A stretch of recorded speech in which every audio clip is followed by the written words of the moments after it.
Kiwi University awards Sportswoman of the Year to man who came in last place at Olympics.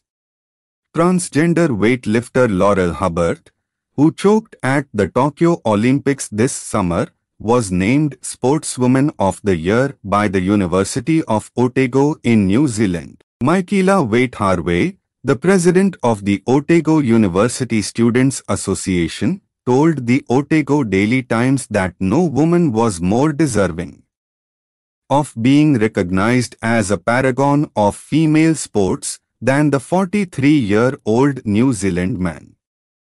We could think of no one more worthy of Sportswoman of the Year than Laurel Hubbard, who represented Otago and New Zealand incredibly well at this year's Tokyo Olympics, Waite-Harvey said.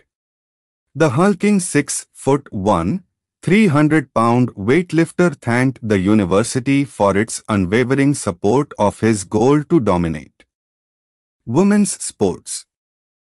It is not possible for athletes to compete at the Olympic level without the encouragement and aroha of friends, family and supporters, he said.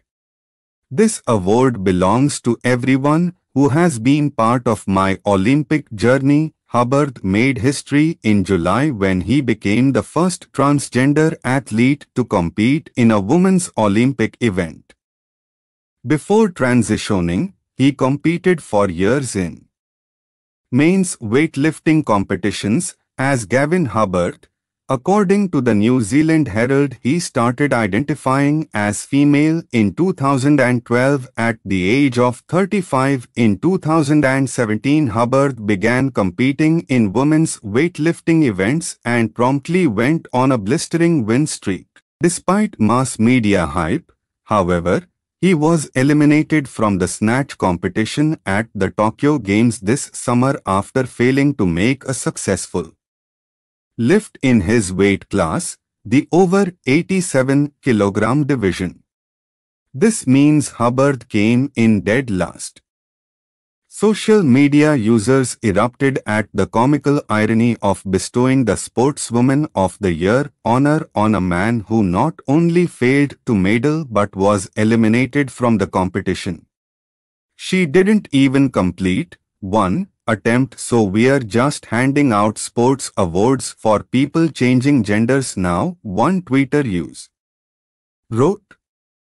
Many Twitter users pointed out the absurdity of honoring a man as the Sportswoman of the Year while ignoring the historic achievements of Kiwi canoe champion Lisa Carrington, who won 3 gold medals at the Tokyo Olympics and became New Zealand's most successful Olympian ever.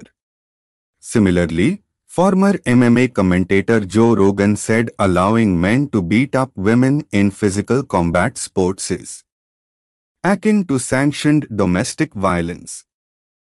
You're out of your mind if you think that a man who has been a man for 30 years and has taken female hormones for 2 is the same as a biological woman, Rogan said in a 2018 podcast.